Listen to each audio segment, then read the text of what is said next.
16 জুলাই 2024 কোটা আন্দোলন ঘিরে তখন উত্তাল সারা দেশ। সড়কের মাঝখানে দাঁড়িয়ে দুই হাত প্রসারিত করে বীরের মতো পুলিশের গুলির সামনে বুক পেতে দিয়েছিলেন রংপুরের আবু সাইদ। এরপর কোটা আন্দোলন মোড় নেয় এক দফায়। গণ অভ্যুত্থানের মধ্যে দিয়ে 15.5 বছরের অপশাসনের সমাপ্তি ঘটে।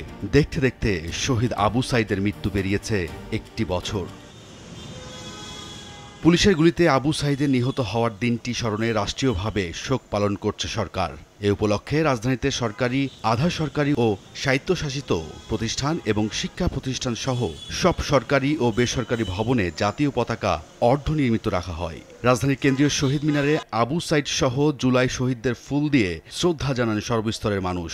শহীদদের স্মরণ করে বিপ্লবী ওয়ার্কার্স পার্টির সাধারণ সম্পাদক সাইফুল হক বলেন, শুধু শোক দিবস পালন করলে হবে না, শহীদ পরিবারের পুনর্বাসনের ব্যবস্থাও করতে হবে। গভীর শ্রদ্ধার সাথে শহীদদেরকে আমরা স্মরণ করছি। সরকারকে আজকে বলতে চাই, শহীদদের প্রতি শ্রদ্ধা জানাতে দিবস আজকে পালন করছেন, কিন্তু আমাদের নিহত পরিবারগুলোর এখন উপযুক্ত পুনর্বাসন হয় নাই। মেহেরবানি করে নিহত পরিবারগুলোকে পুনর্বাসন করেন, শহীদদের তালিকাটা সম্পন্ন করেন।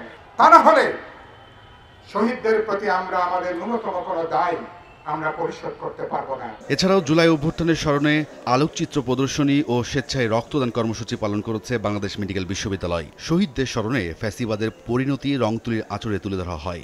একটা ন্যায়ভিত্তিক রাষ্ট্র তৈরি হবে, যেখানে সবাই কথা বলতে পারবে, যার যার অধিকার সে পাবে, যোগ্যতার ভিত্তিতে রাষ্ট্রীয় দায়িত্ব পালন করবে।